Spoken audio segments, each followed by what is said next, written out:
Okay, welcome to the ninth class meeting.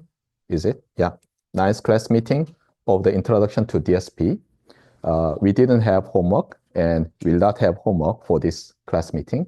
I'm going to assign one homework per week, usually due on the next week. So homework 10, that covers class meetings 8 to 10, including today's class meeting 9, will be posted probably on this Thursday or Friday, and will be due on next Tuesday before the class meeting. We are covering Z-transform, which is one of the most important concepts here. But as I told you, the core is this one, the discrete Fourier transform. So if you feel bored because I'm still covering what is already not fully, but somehow covered in signal gen systems, Z-transform, sampling, these things are covered in signal systems. So if you feel bored, then directly go to these chapters and read the textbook, and that will motivate you a lot. Here goes the review. So we started to study Z-transform, and Z-transform is defined this way. So given a discrete time signal x of n, the Z-transform is a function of Z. That's why we call it Z-transform. And Z is from the set of complex numbers. And usually we capitalize the name of the signal to be Z-transformed and use parentheses.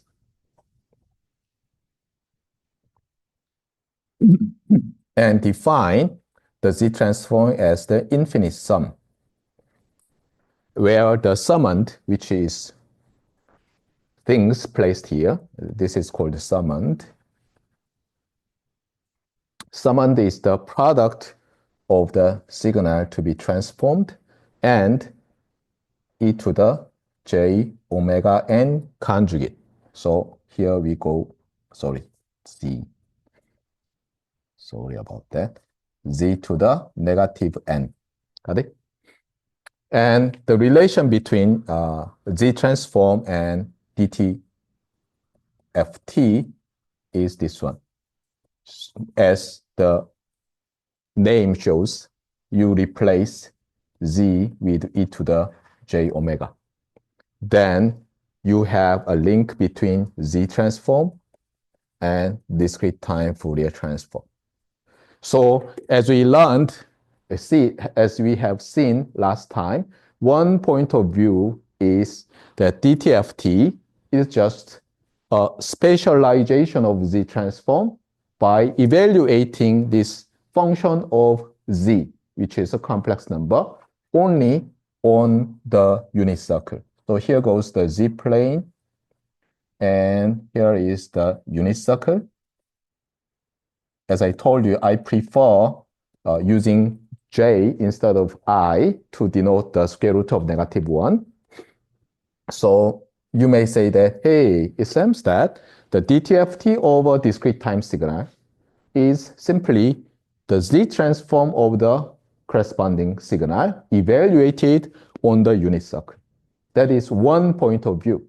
However, there are other points of view, exactly opposite.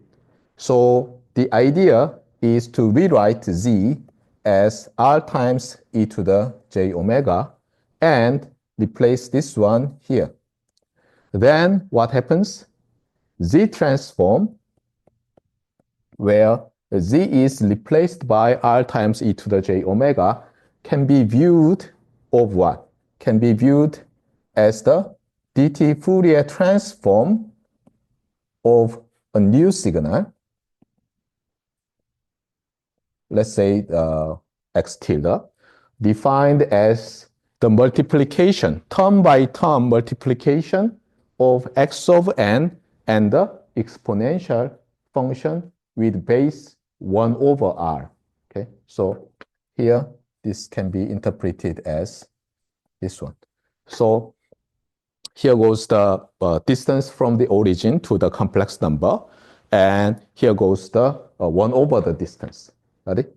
So in this way, we have 2 points of views about the relation between DTFT and Z transform. Okay, this is not that difficult. The problem is this one.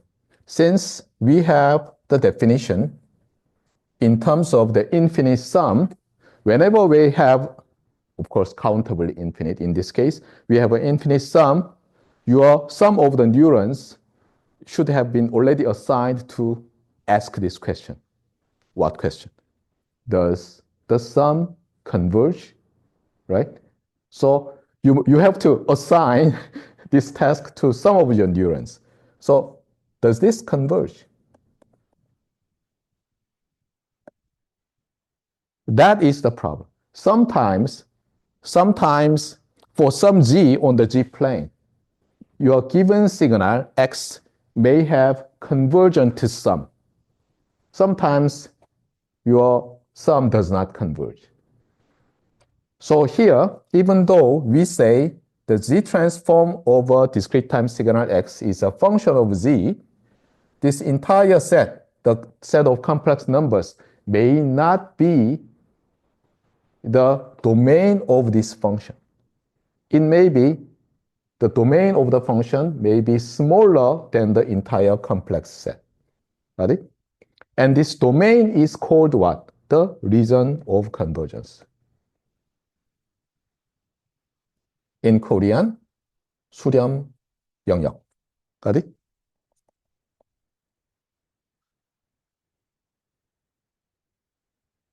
So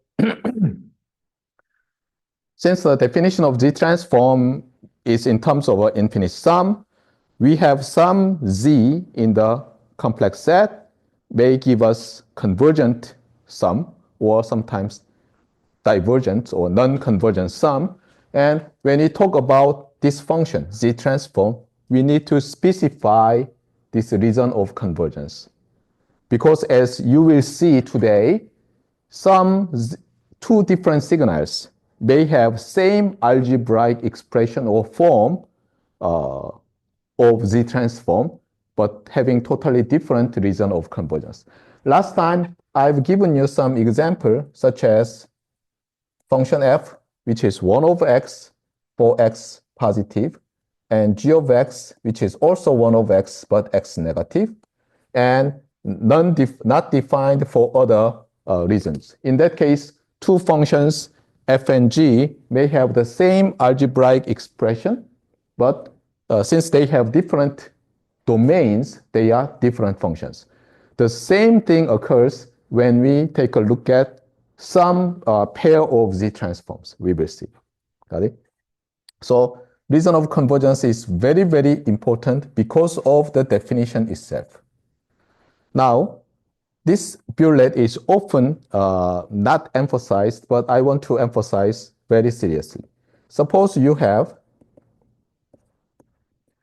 a sequence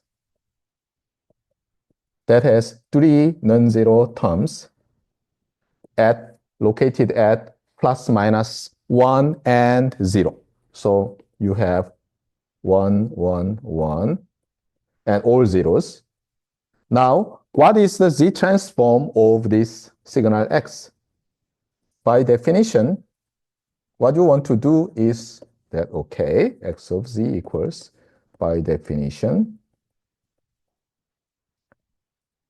something like this. So if you wish, you can replace n with k because that is just summation variable. And then you will see that 1 times z plus 1, 1 z 0, and 1 z negative 1.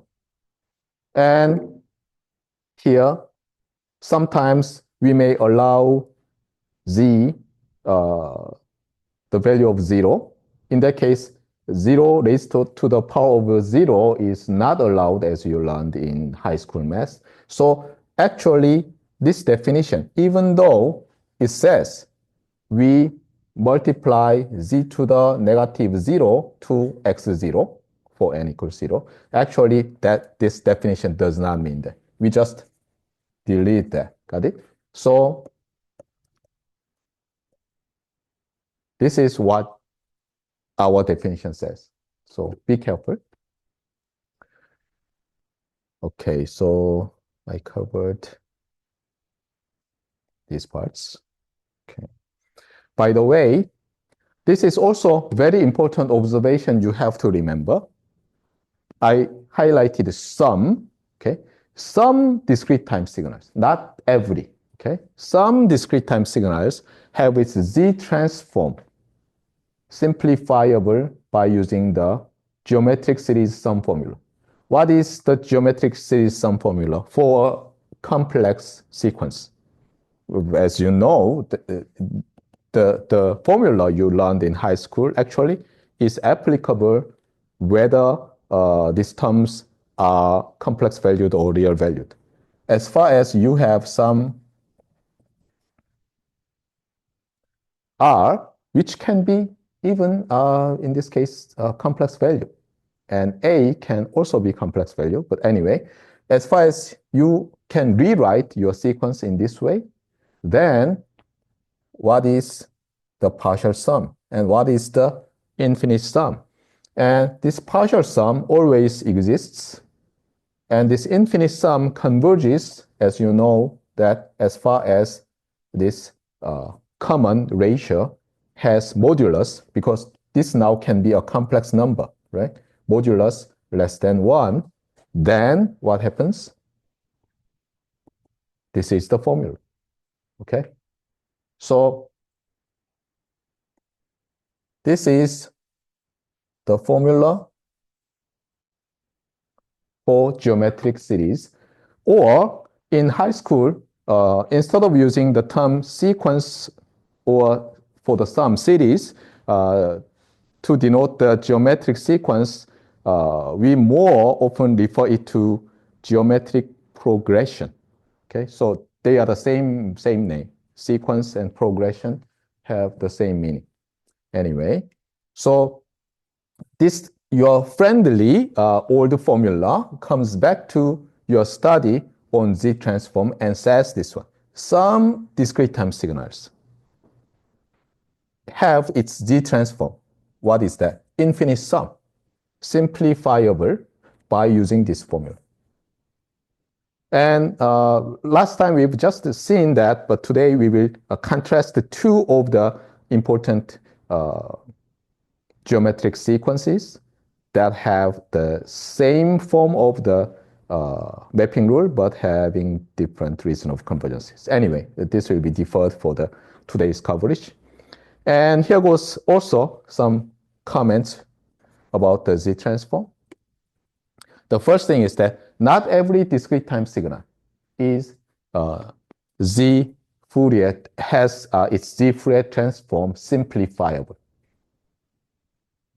The problem of our signal gen systems and many of the DSP books is that they emphasize too much on the sequences that have Z transform whose mapping rule can be written as a rational function of Z or rational function of Z inverse. However, you have to keep that in mind that that is very special. General discrete time signals does not have that beautiful rational Z transform form. You have to remember that. But those signals that have that simplifiable Z transform, especially after the simplification, it looks like a rational function of Z or Z inverse. They are very, very useful in design and analysis of our digital processing system. Got it? Okay, here goes some preview. Of course, we will be back for these three things, so don't be alarmed. We will see soon.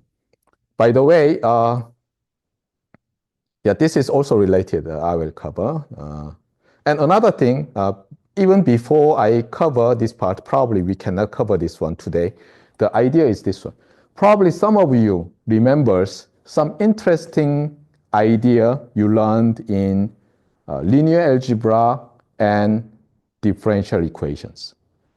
Especially if you have taken a look at the Gilbert Strong's, the MIT famous the open courseware professor. who wrote a lot of books related to the topic of linear algebra. That book contains some of final chapters relating linear algebra, eigenvalue, eigenfunction thing, with linear differential equation. And there, the idea is this one.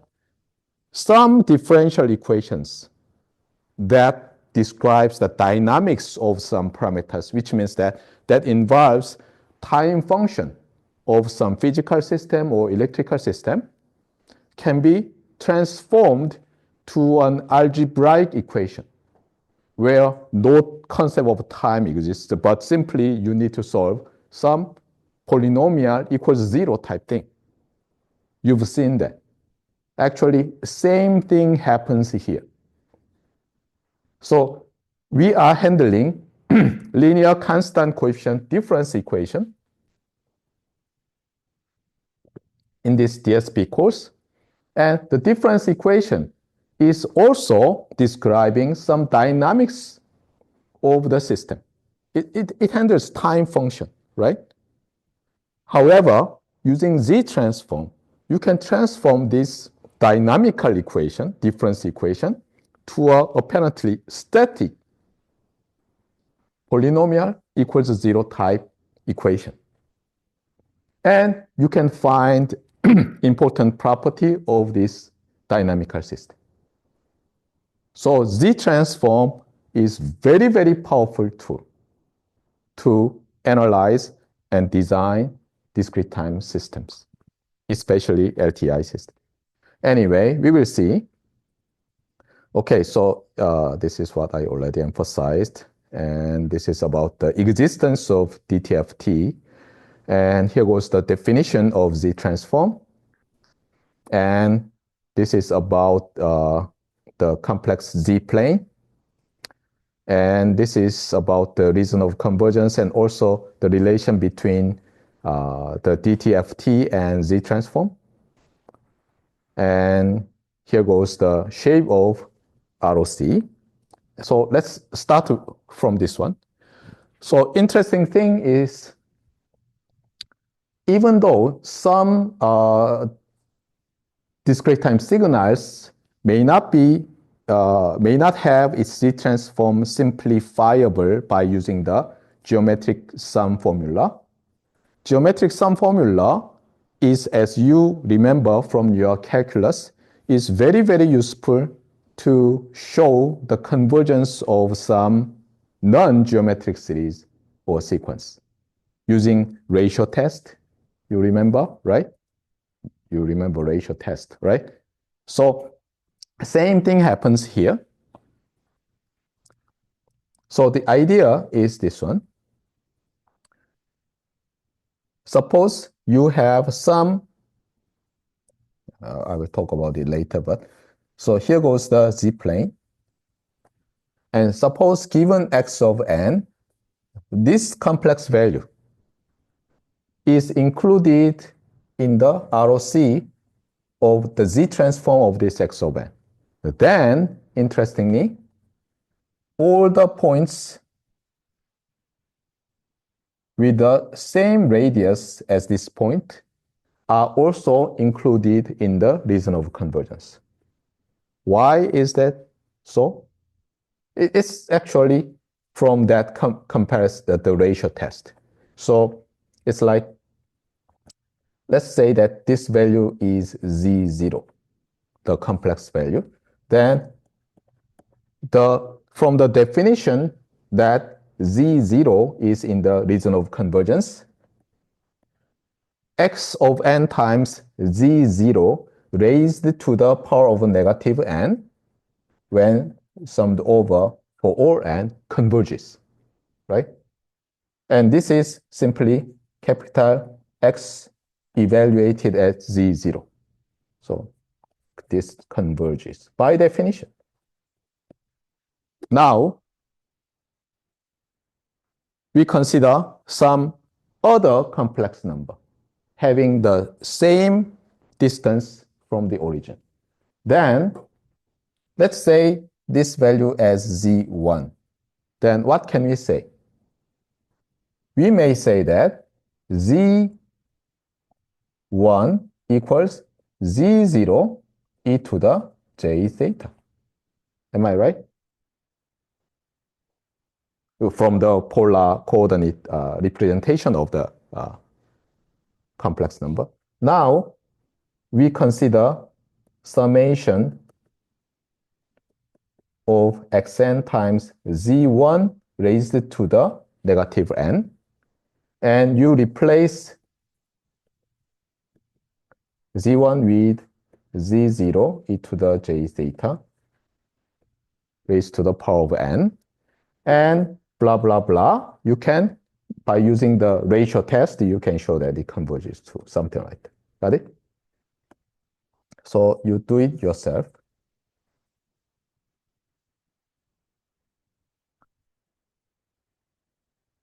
So your reason of convergence may consist of a lot of circles with different ratio. And also, some interesting thing is that sometimes you have this analogous type, donut type reason of convergence, depending on the signal itself. We will see that. So in this Z transform, you will see a lot of reason of convergences of discrete time signal, look like that one, or sometimes that one, sometimes, where it is? Yeah, this one, okay, consisting of circles, possibly uncountably infinite number of circles. Now, let's see two most important Z transforms of discrete time signals. So the first one is x of n. Let me use x1 is a some constant raised to the power of n, u of n. And second is very similar, but we have negative sign, and the base is the same, and our exponent is the same. But here, the unit step is reflected. By the way, you focus on these two, how they differ. For u of n, you have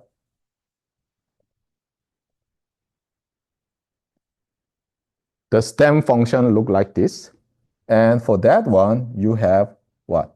0, 0, 0, but 1, 1, blah, blah, blah. So they have exclusive non-zero support. Got it?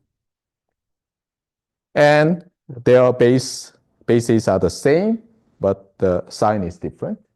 Now, it is not difficult to show that these two signals, since they are a kind of geometric sequence, you can use the geometric sum formula to show that their Z transforms have the algebraic form the same. Okay, you do it yourself. It's not that difficult. Okay, just rewrite and find the common ratio and use the formula. The trouble is that when you use the sum formula, you have to check whether your common ratio has modulus less than 1 or not. And since this is the common ratio, so az to the negative 1 is the common ratio, this condition for the infinite sum to converge is same as this condition. As far as z is not 0, but yeah, z is not 0. So z is not 0 and that one. Here, we assume that a is not 0. In that case, this z equals 0. That may induce some problem. It's just gone. Anyway, so here the reason of convergence is that the absolute value of z is greater than the absolute value of a. By the way, here in this figure, a is assumed to be real, but it's not necessary. Got it? It could be a complex number. And what's the shape of this one? This means that there are many interpretations of an absolute value, but one of them is what? You rewrite absolute value of z as absolute value of z minus 0. And when you have absolute value of something minus something, the other, then it's distance from that one. So 0 becomes the reference point. And from that, you kind of find the vector and take the magnitude. So distance from the origin is what? Greater than absolute value of A, the distance from origin to A. So you have that one. If A is some real number less than 1, then this is A, and your region of convergence is outside this circle. Got it? By the way, we need to be careful here. When we convert, we assumed that z is not 0. And you need to check whether you accidentally included 0 in the region of convergence. Fortunately, here, region of convergence, which is the z equals 0, is not included this shaded area, which is region of convergence, right? By the way, many of you may wonder why we do not stop here, but having this formula. So here, we assumed, I actually repeating what I told you last time. Since z is not 0, z cannot be 0, right? Because of the definition. We can multiply z to the numerator and denominator of this expression to have that one. And you may ask why. We will see. We are going to define poles and zeros of the z transform when z transform is written in the rational function of z or z inverse. So what we do is that sometimes this is a rational function in z inverse of z inverse. We intentionally convert it to have something times rational function in z. So this is rational function in z. And now this is the denominator, 분모, and this is the numerator, 분자. And we find the root of numerator and the root of denominator. And the root of numerator makes what? The value as 0. The root of denominator makes the value infinity or diverge. And the root of numerator is called the 0 of this expression. And when we draw, plot, we mark circle on the location of 0. In this case, even though this formula says when z equals 0, the value is 0, from this definition, actually, this 0 of the rational function is not in the region of convergence. So you must be careful. 0 of our z transform may not be in the region of convergence. Got it? And whenever you have some confusion, go back to the definition in terms of infinite sum. Got it? Don't start from that one. You start from that one. Got it? Anyway, and z equals a makes the denominator polynomial equal to 0. And actually, that is not allowed because the mathematics we human beings invented do not allow division by 0. That's why here z cannot be 0, and here z cannot be a. And here the a is now the root of the denominator is marked by x. This is the convention. So here we have a single 0 and single pole, each marked here and there, respectively. And the reason of convergence here, as the dashed line clearly shows, the pole, which is the complex value a, is not included in the reason of convergence. That is always true. Okay. Anyway, so this is the first one. So here, this signal is very important and has what? The mapping rule, the rational function in Z inverse has the region of convergence outside the circle with radius absolute value of A. Now, let's see the other case. So this is x2 I wrote. We have negative sign and same base, same exponent, and exclusive support in the n-axis. So we derive, we do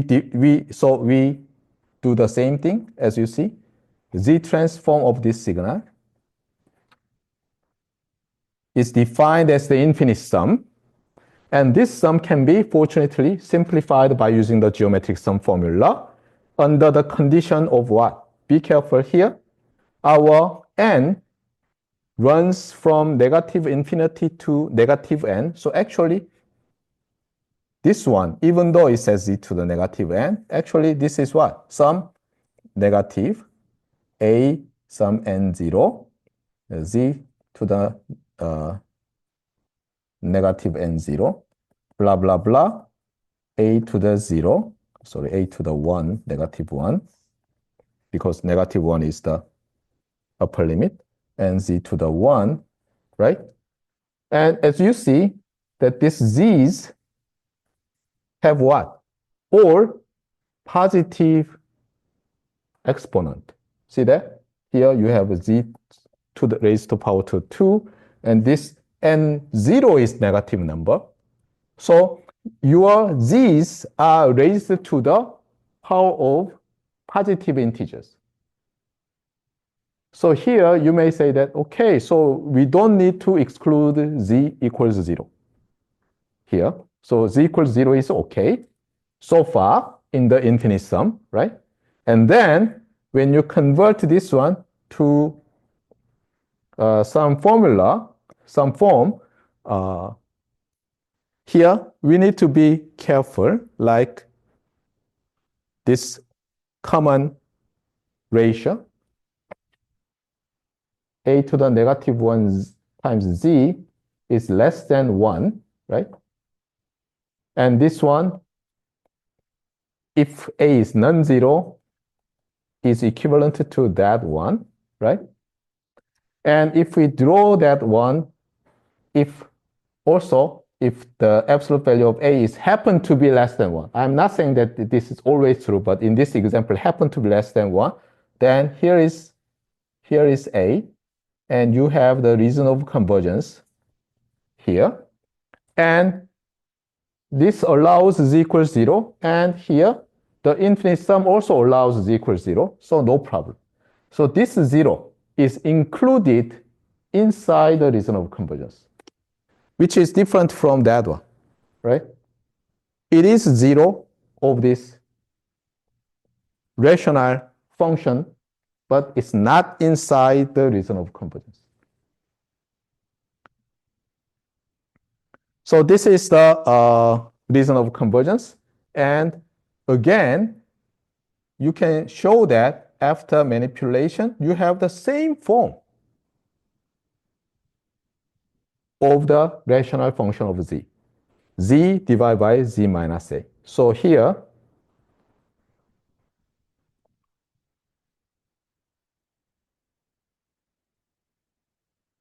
but your region of convergence is totally different.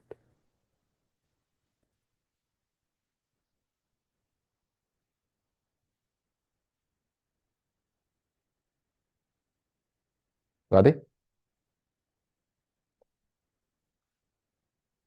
Now, this is very important. You have to remember, this is a very important example.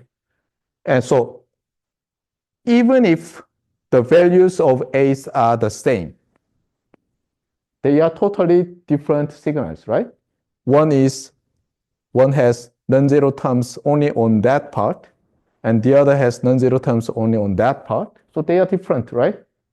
But they have the z transform, the the infinite sum after simplification apparently the same, but they are not. Why?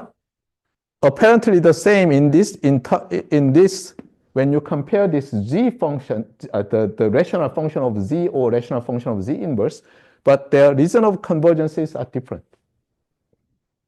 And they are different z transforms. Got it? So remember this. Say a different signal may have same mapping rule as a function of z, but different domains. Got it? Okay, here goes the definitions of zeros and poles. Suppose you have polynomials in Z and polynomials in Q. By the way, polynomials in Z. Polynomial needs to be careful.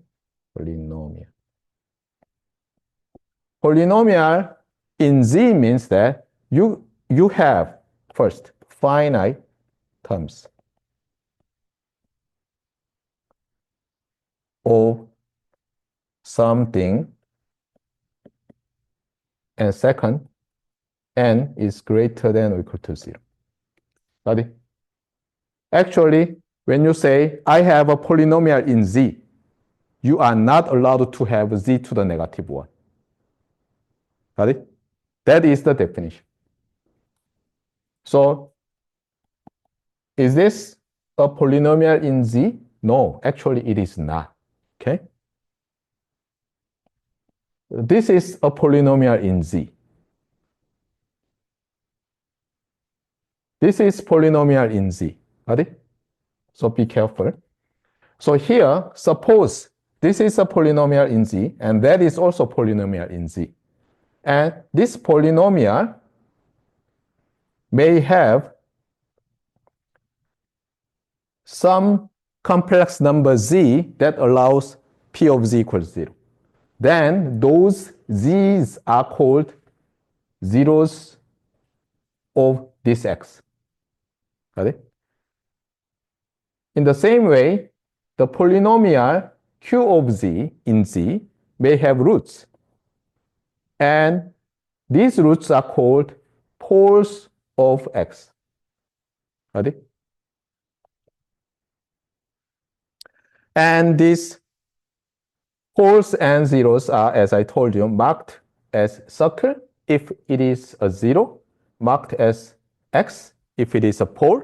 And if you mark all the poles and zeros of a rational function in Z, it is called the pole zero diagram.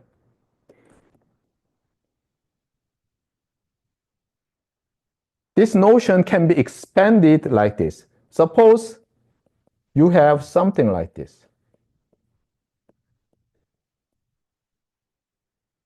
So you have some function, x of z, that is z to the negative 5 times rational function of z. Now, what about this one? This one has 0 at the origin and pole at 5. What about this one? You may rewrite in this way. And what does this mean? It has fifth order pole, right, at the origin. However, since z equals 0 is not allowed, we may cancel one pole and 0 to have what? Fourth order pole at the origin. Okay? So actually 1, 2, 3, 4, 1, 2, 3, 4 may be the correct notation, but sometimes people just mark x and put parentheses 4, something like that. Anyway. Now here goes some more complicated example. So the sequence looks more and more similar to what you've seen for the Fibonacci sequence. So here are two terms, both right-sided or causal. because you have u of n multiplied to this 1/2 to the n, and u of n multiplied to the negative 1/3 to the n. Now, each one, so by definition, actually, your Z transform of this signal is a single infinite sum.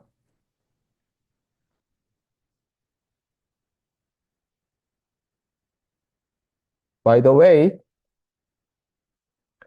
it is perfectly okay to replace your x of n using this two-term formula.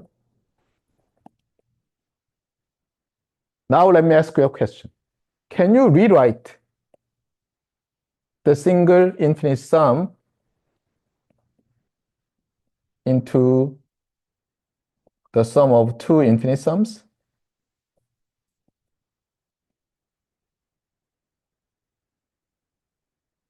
Can you just simply say, hey, okay, let me just divide the infinite sum into two? Can you do that? Actually, you can't. So you should be careful. You should be careful. When can you rewrite this single infinite sum to that one? When both of the infinite sums converge. Got it? So be careful. So let's check. We already know that this is what? This is a to the n u of n's Z transform. And we know that this is what? Z divided by Z minus 1/2. And its reason of convergence is what? The outside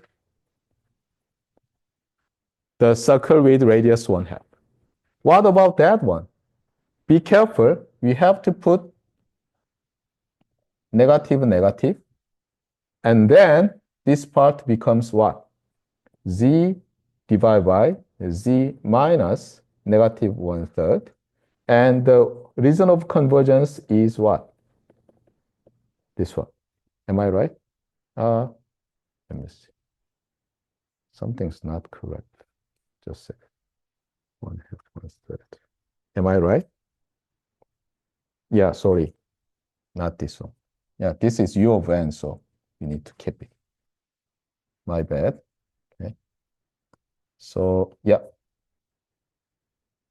Got it? Now, as I told you, you are allowed to rewrite this single infinite sum into sums of two infinite sums. Both of them must converge. And when do you have that condition?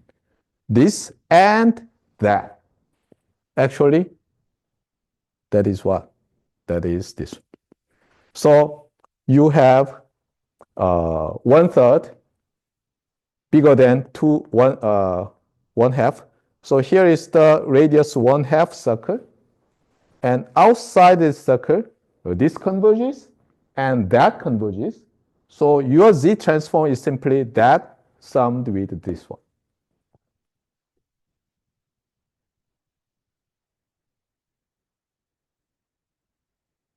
Got it?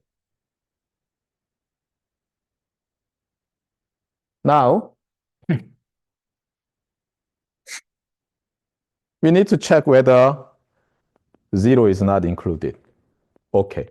So here you have two zeros. Why? Because you sum up these two to make it a single rational function in Z. You have this one. Am I right? Just a second. Okay. Not that one. Sorry. It's not 00. It's 0 and 1/12. Sorry. So after you sum this up, you have this form. So now let's see. You have one root of the numerator at 0, another root of the numerator at 1/12, and two poles at 1/2 and negative 1/3. So here you mark 1/3, negative 1/3, 0 and 1/12. Got it? So this is the pole zero diagram of the sequence that has two exponential sequences summed up. Okay, I got confused with this one. Now let's consider another one.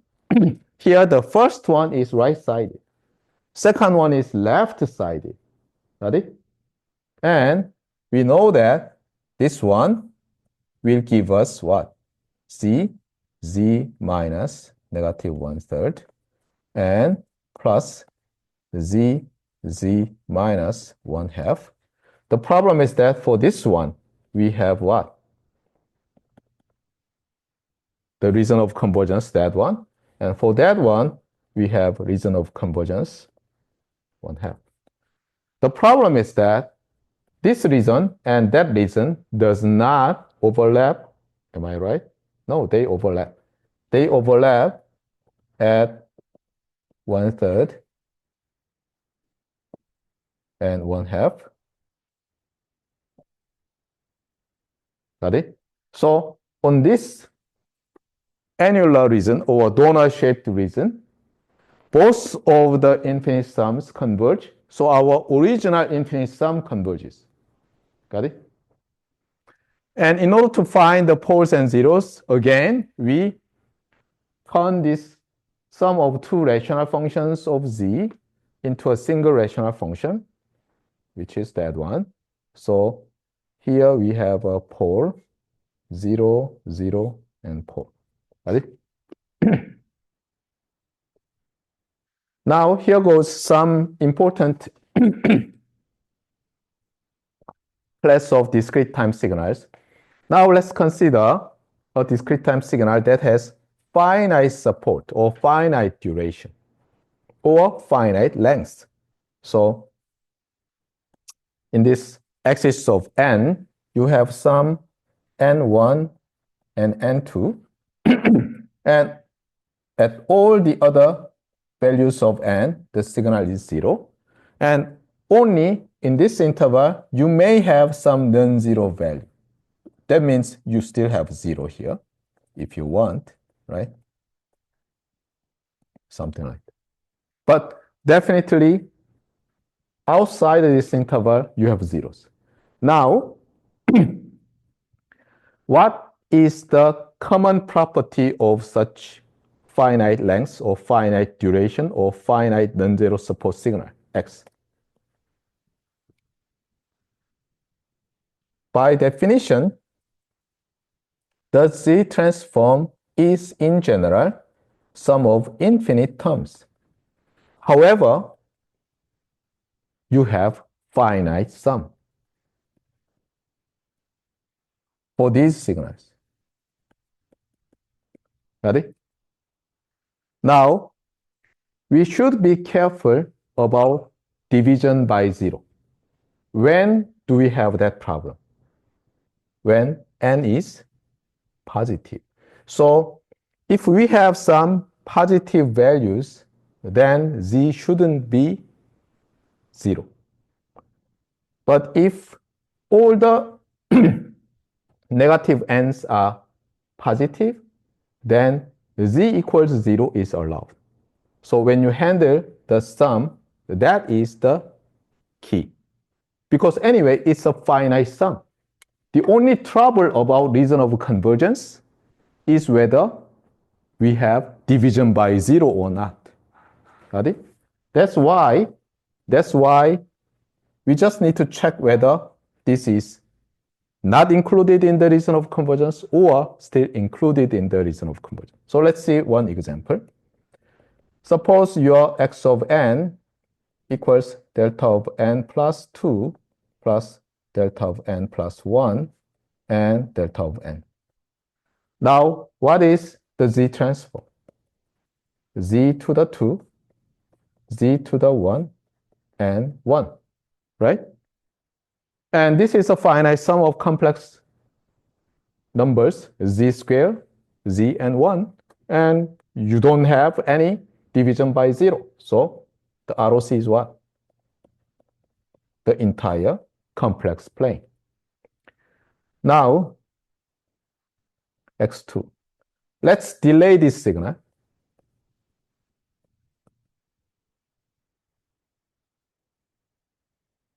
Then the z transform becomes this one. And you must be alerted by your bunch of neurons. Hey, be careful. ROC equals C subtracted by this set, including the origin. Got it? And something. So that is the key. Now let's see another one.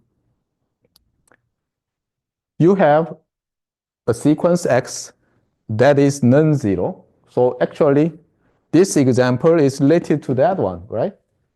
And now you have exponentially increasing or decreasing numbers only on a finite interval. And now let's compute the Z transform. Since your exponent of Z can be now negative, right? Because Z to the negative n, and these are positive numbers. So negative n's are negative numbers. So you have division by zero problem. So this is finite sum, but you should be careful about the origin. So this is the key. And you have finite sum. And you have a finite sum formula or partial sum formula for a geometric progression or geometric sequence, as you learned in high school math, right? What is that? Suppose you have the general term given by a times r to the n minus 1. Then, by the way, did I say correct? Let me see. Suddenly, some of my neurons says I said something totally incorrect. Yeah, something's totally wrong. Okay, I'm sorry here. A times r to the n minus 1. Getting old, right? Anyway, I corrected. So again here, here, we have a times common ratio raised to the power of n minus 1. Got it? And now, what is the partial sum?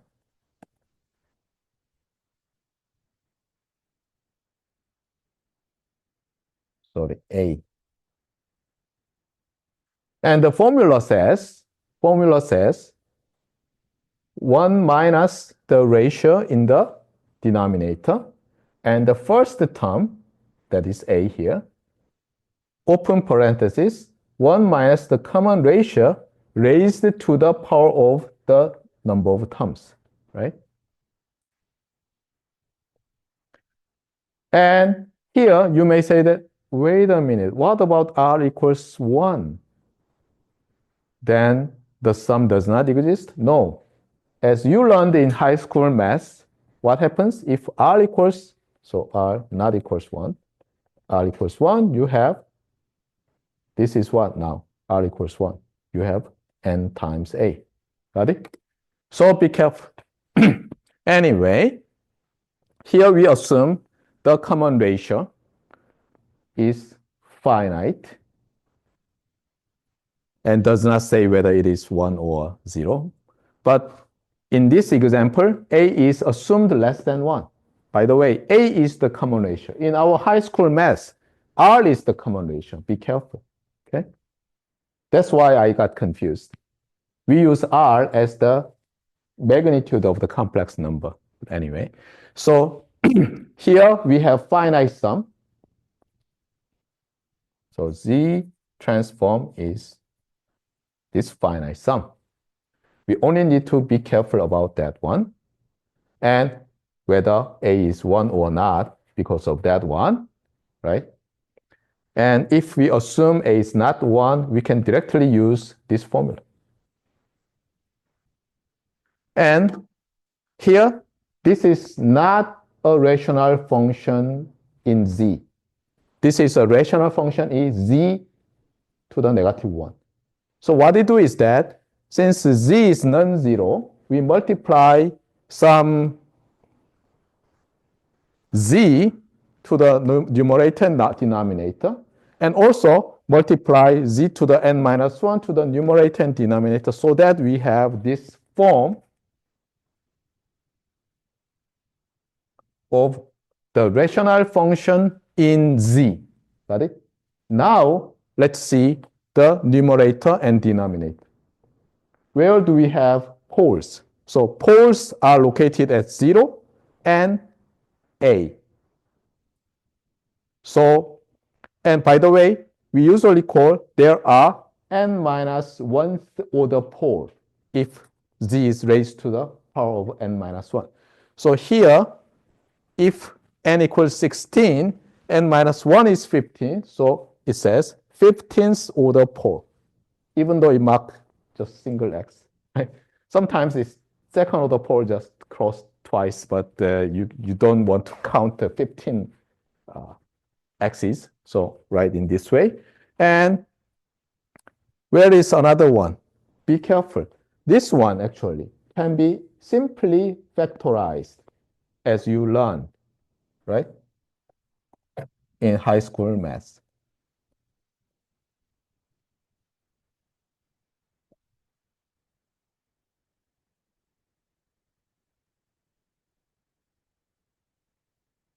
Right?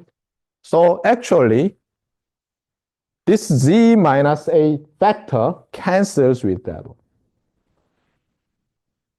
And when you cancel, you need to check whether that value is 0 or not. Okay? If you cancel 2 zeros, something's wrong. So you need to check whether a can be 0 or not. But if not, then you can cancel. Now let's check whether z can be a. What if z is a here? So whenever you check whether something is allowed or not, go back to the definition, which is the original sum. In this case, finite sum.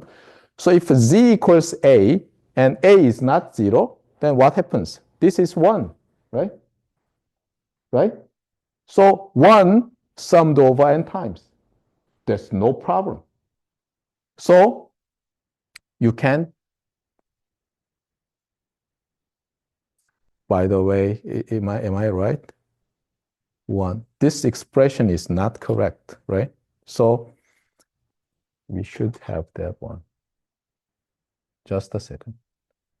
Just a second. Can we cancel? Oh, okay. This is okay because see that? So here, let's check whether this is okay or not when z equals a. So x of a equals what? According to that one, a to the n minus 1, za, z minus a, zn minus 1, dot, dot, dot, 1. And if this is just canceled, then you have what? And what is this one?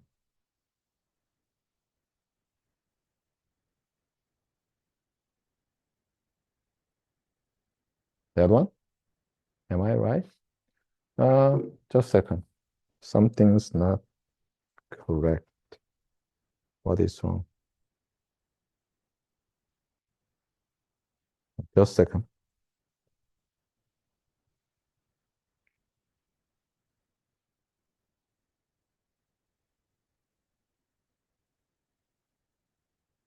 C equals A.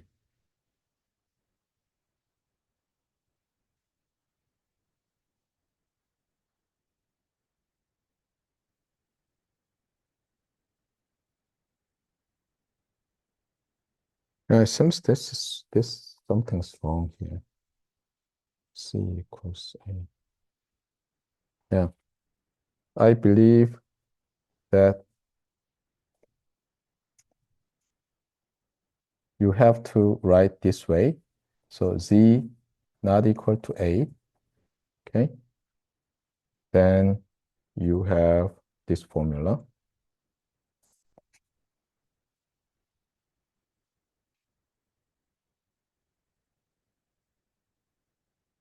And if Z equals A, you have N. Yeah. That's what I believe. Okay. Got it? And your reason of convergence is what?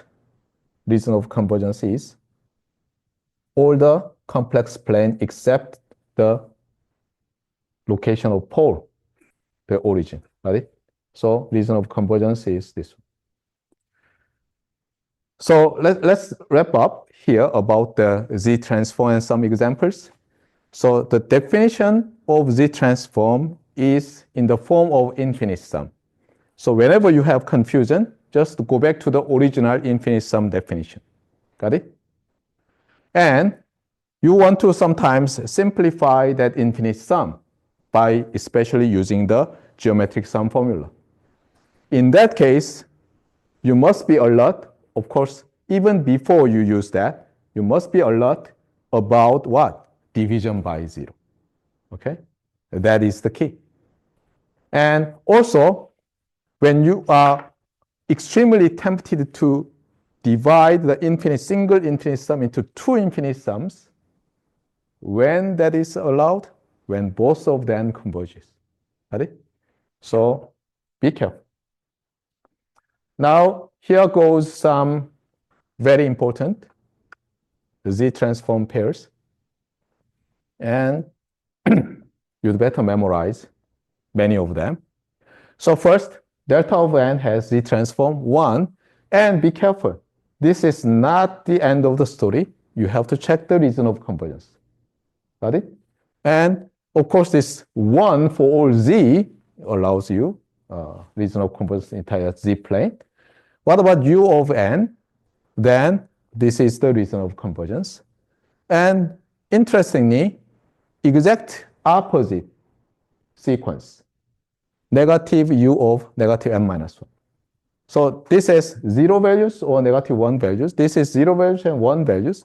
And they have exclusive support, but they have the same rational function in Z. However, they have different reason of convergence. Got it? Similarly, let's take a look at number 5 and 6. And you have already seen this, right? They have the same form, but different reason of convergence. And again, in 7 and 8, you have same form in the rational function of Z or Z inverse, but different reason of convergence. About the cosine function truncated, sine function truncated, you have these two forms. And here, this is cosine function, truncated and exponentially weighted. Here you have sine function truncated causally and exponentially weighted. You have these different forms. Actually, these two are generalized version of these two with R equals 1. So actually, this gives you that one. Got it? And we've seen this already, right?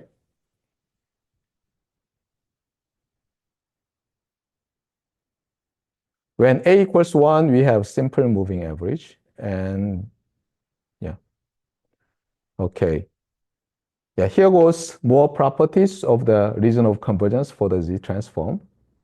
And this is what I already told you.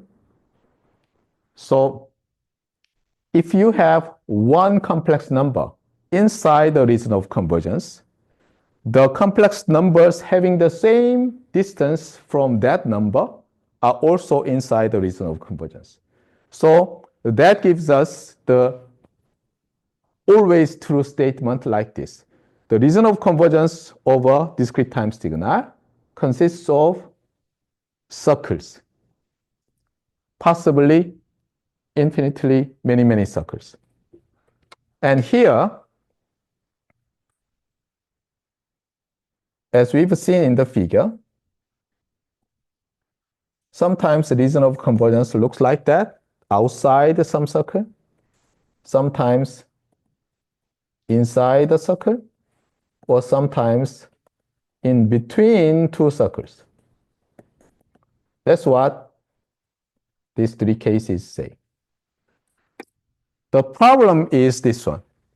In that case, as we've seen already, this 0 sometimes must be excluded. That's why here, less than or equal. Sometimes the origin is allowed inside the reason of convergence, but sometimes not. Be careful. Got it? Okay. Property 2. This is the relation between Z transform and Fourier transform.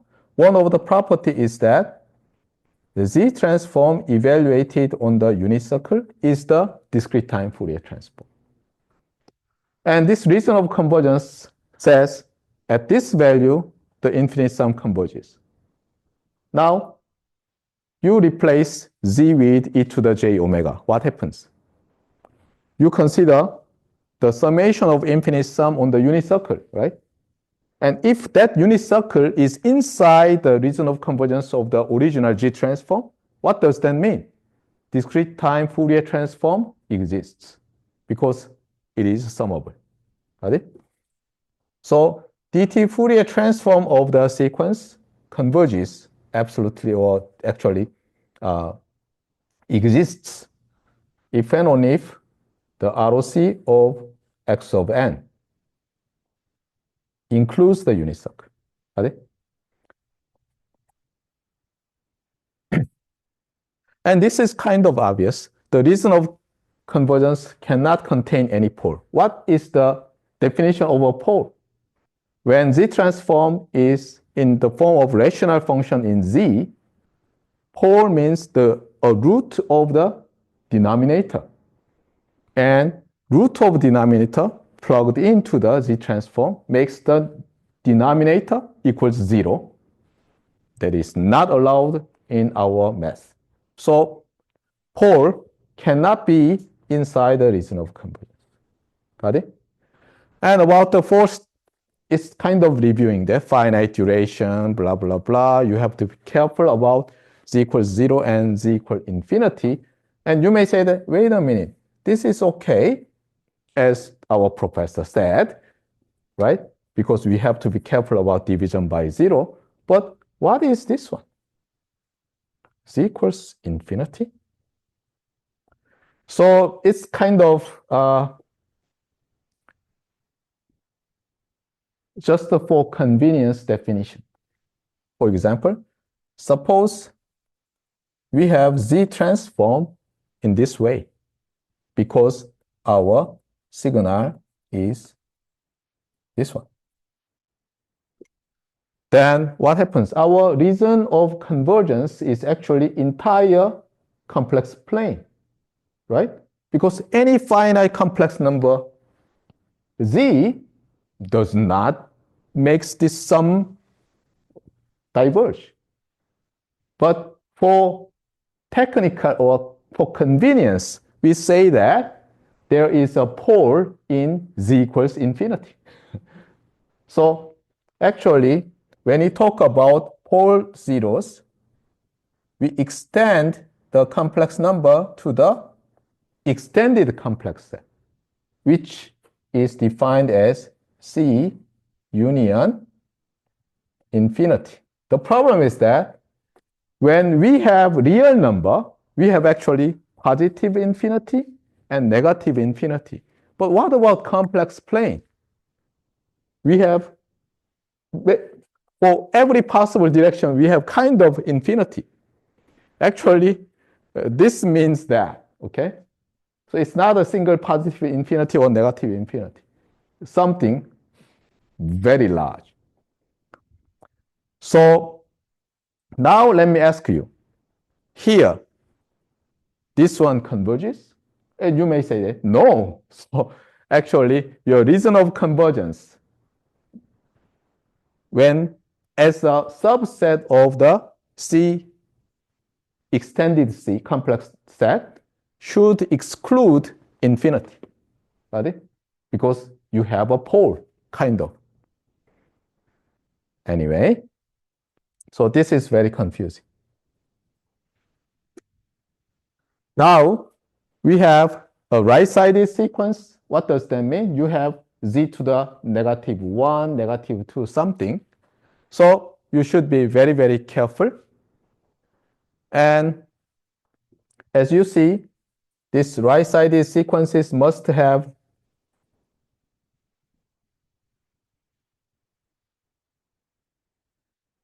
terms like this, right? By definition, if z is infinity, then all the terms blows up. That's why you have some alert about z equals infinity. Okay, left-sided, you have something like these terms. So you must be careful about z equals 0. Is it correct? No, not this one. Let me see. Z equals, sorry about that. Yeah, just a second. Yeah, this is actually okay here, right? This is okay because this makes each term small. So reason of convergence may include infinity. And here, reason of convergence may include 0. That's what it says. I got confused. Okay, two-sided sequence, as we've seen, we must be careful about division by 0 again, blah, blah, blah. Okay, anyway.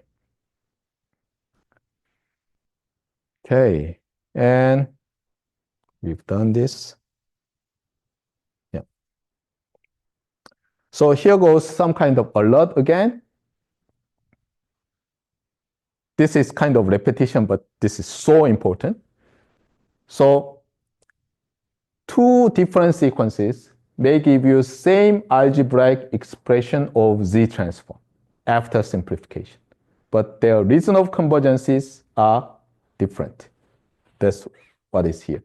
So algebraic expression itself does not uniquely determine the original signal, as you've seen already.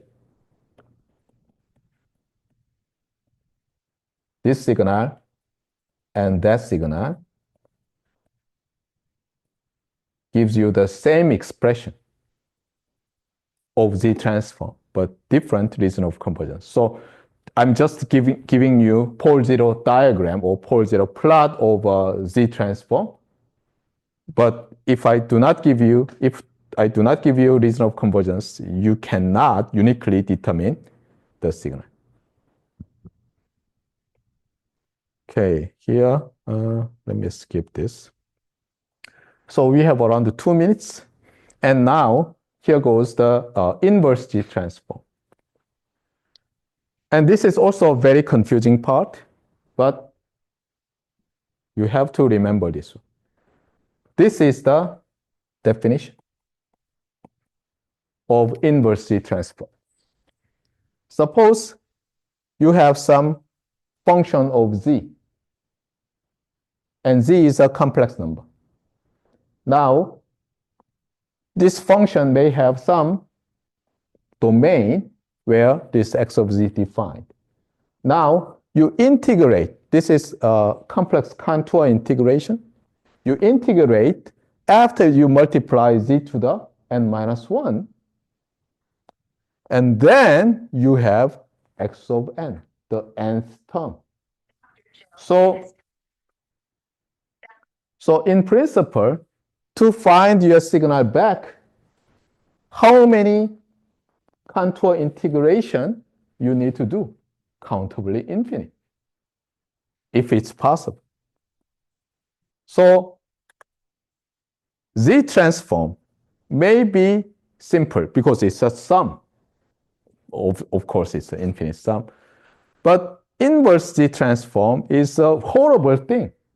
But actually, what was the inverse Fourier transform?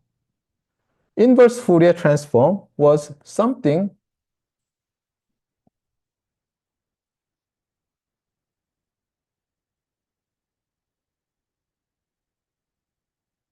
like this. Am I right? Here, fortunately, omega was a real number and had a finite support, right? Actually, this integral is also horrible, less horrible than that one.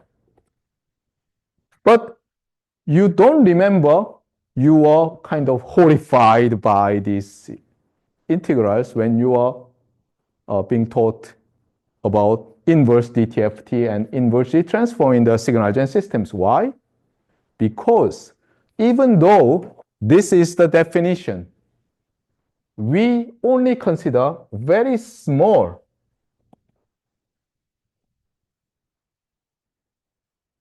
subset where XZ rational.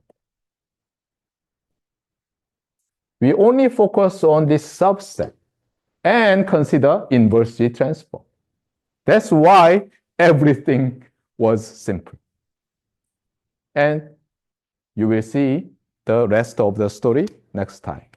And this includes, similar to what you learned in signal-gen systems about the Laplace transform, you have inspection method, partial fraction, expansion, and power series. Okay, that's all for the day.